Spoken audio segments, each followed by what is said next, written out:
दरिया के बगले बगल निकल के सर समाज में के दुआर बचा उधार ना पैले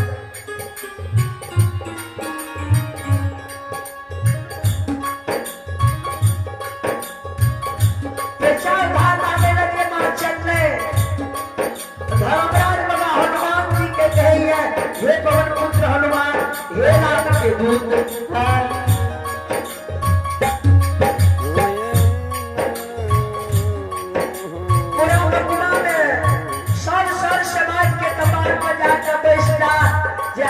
जो उधार हम तो कोई ने देते भगवान अग्नि में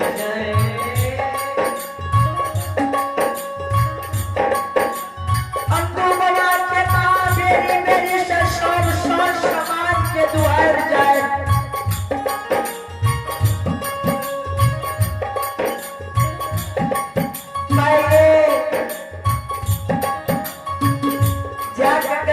ये परीक्षा द्वार पर जोना महात्मा आइले है आज भूखल महात्मा बाबा हमरा द्वार से चल जेते त मकमा नगरी के इज्जत बचते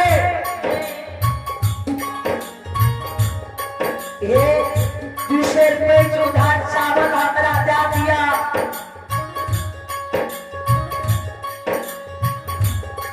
मायने भगवान दिल दुर्दीन कइला छे भगवान हमारे यहाँ की दुनिया नहीं लगते सबके पैसा उधार हम सधा देवे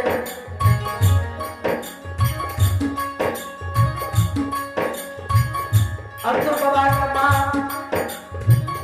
सर समाज के दायमा के लोग कहे यहाँ दुख मां एक पैसा लगा गए बलिया